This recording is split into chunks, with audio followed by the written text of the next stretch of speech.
Hey everyone, Tim Schofield here. And earlier this year, Motorola came out with their latest flagship, the Edge Plus, which did launch only on Verizon, which was kind of a bummer. I do have videos on that device if you missed them. I'll link to them down below. However, Motorola is releasing the Edge, which is a fully unlocked device, and if you pre-order it, you can get it for $500. Now, the Edge and the Edge Plus are not the same devices. There are some similarities, so we're gonna go ahead and unbox the Edge, take a look at what comes inside, and also, of course, look at the phone as well and see what you can get at that $500 price point. Let's get started.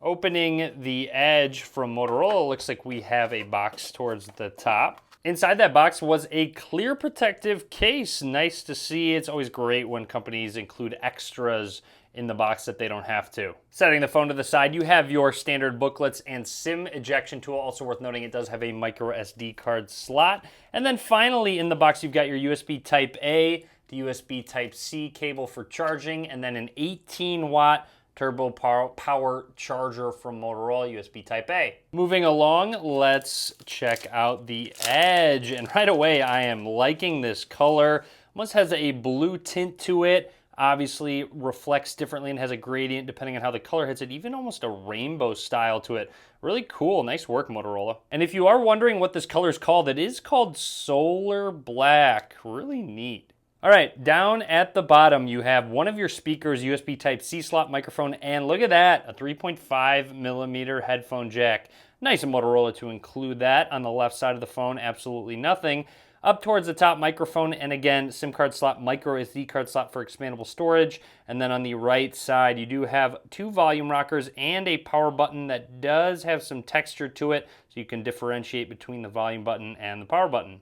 Looking at the side, there is a very small camera bump that is barely there with the camera system. Now, the main sensor is a 64 megapixel lens. Then you have an ultra wide angle 16 megapixel lens, which will also take macro shots, so close-up shots for you. You have a telephoto lens for 2x zoom, and then you do have a time of flight sensor. And just because it looks so cool, here's just a close look at the full back so you can really see that solar black coloring. All right, with the phone booted up, I'm going to run through the startup process, talk about anything noteworthy, and then we'll get into the specs and more features of the phone. The Edge does have an in-display fingerprint scanner, and it just lets you know if you use a screen protector, make sure that you do have one that is compatible with the phone. Now let's go ahead and set this up. Very simple. Just go ahead and set our thumb down and lift it up. Now, if you are curious, this is a 5G capable phone. It does have the Snapdragon 765 processor from Qualcomm in it, which is, of course, does have that 5G modem on the inside. And again, will work on all major carriers within the US. And I will link to this device down below if you are interested in it. And again, that pre-order price is the one that's at $500. You can add more fingerprints. I'm going to hit done, but they also do have face unlock if you'd like to use that instead. And we are all set up and ready to go. As you can tell, it lives up to its name with the Edge display with those curved sides just kind of spilling off the side of the phone. Now, this is a 6.7 inch 1080p display if you were wondering. And actually, taking a look at the phone, it looks like it does have 90 hertz activated out of the box, which is great to see that it has above 60 hertz. This is an OLED display, and if we wanted to jump into settings and go into display settings, you could probably find that 90 hertz. You'll see it does have a dark theme. Currently, the display refresh rate is set to auto, so you can customize it for auto for optimal refresh rate, or you can set it to 90 hertz or 60 hertz, which will save some battery life. The Edges aren't just for aesthetics. Motorola has added functionality with Edge Touch.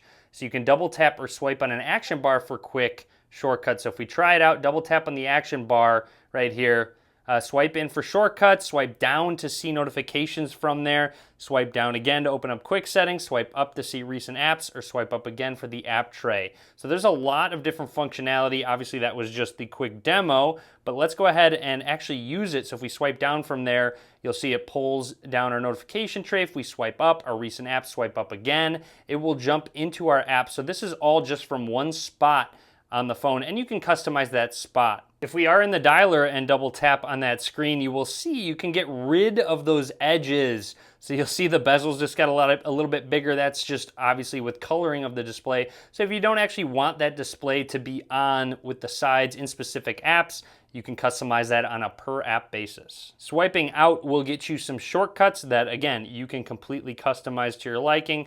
Maybe you just want a ruler real quick and actually measure something with your phone. Looking towards the top is that second speaker, that earpiece right here, which couples for a stereo speaker experience with that bottom speaker. And apparently Motorola has done a great job at sound quality and how loud these get. I'm excited to try it out, and I will be sure to test them. Jumping into the camera for the first time, let's go ahead and just snap a quick picture. Looks like you have a ton of different modes, including night vision, like I said, macro. Spot color is a lot of fun. Let's go ahead and jump into the main camera app. Snap a quick picture there, maybe a couple. You can back it up with Google Photos if you'd like to. It prompts you right away. Now, if you want to tap on the 1x, it will jump to that 2x zoom, which is not digital zoom. This is actually optical zoom. And then we can also go into the ultra wide angle lens. So obviously it's going to include a lot more into the shot. But not only that, if you wanted to get really close to something, so let's grab our plant right here, you'll see we're getting really close and it's still staying focused because you can take macro shots with the ultra wide angle lens. And then the Edge has a 4,500 milliamp hour battery, and Motorola says you can get up to 2 days worth of battery, so definitely gonna have to test that out. Let's check out that fingerprint scanner, setting it on. Seems to be very quick and accurate. Even when the display is off, you can just go ahead and tap your display, set your thumb down, and it will unlock. One thing about this phone, it does not have an official IP rating. However, Motorola does say it has a water repellent design, but no actual IP rating. And again, on top of that expandable storage, it comes with 256 gigabytes of internal storage. Crazy that that's the base amount, with 6 gigabytes of RAM. So you're gonna have more than enough storage. And this is on the latest Android 10. Now, one thing that Motorola does really well is they keep a very similar to stock Android experience with a lot of nice additional features, one of them being chop twice. For a flashlight, you can chop twice again to turn it off. You can also twist to quick capture. So if I twist my phone, it will quickly open up that camera app. If I twist again, it will go ahead and switch to that 25 megapixel front-facing camera.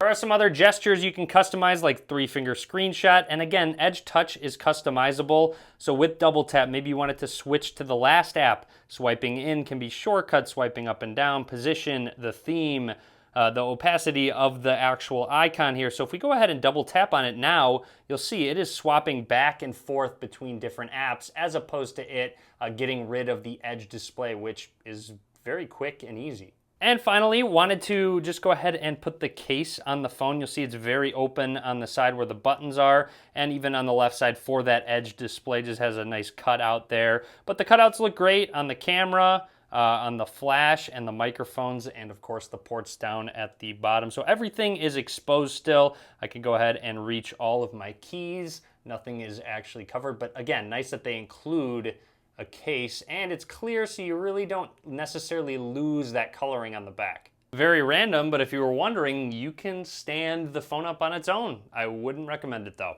So overall, that's everything I wanted to touch on for now with the Motorola Edge. Drop a comment, let me know what you think. Again, I will link to everything down below if you're interested in checking out this phone. And as always, guys, thanks for watching.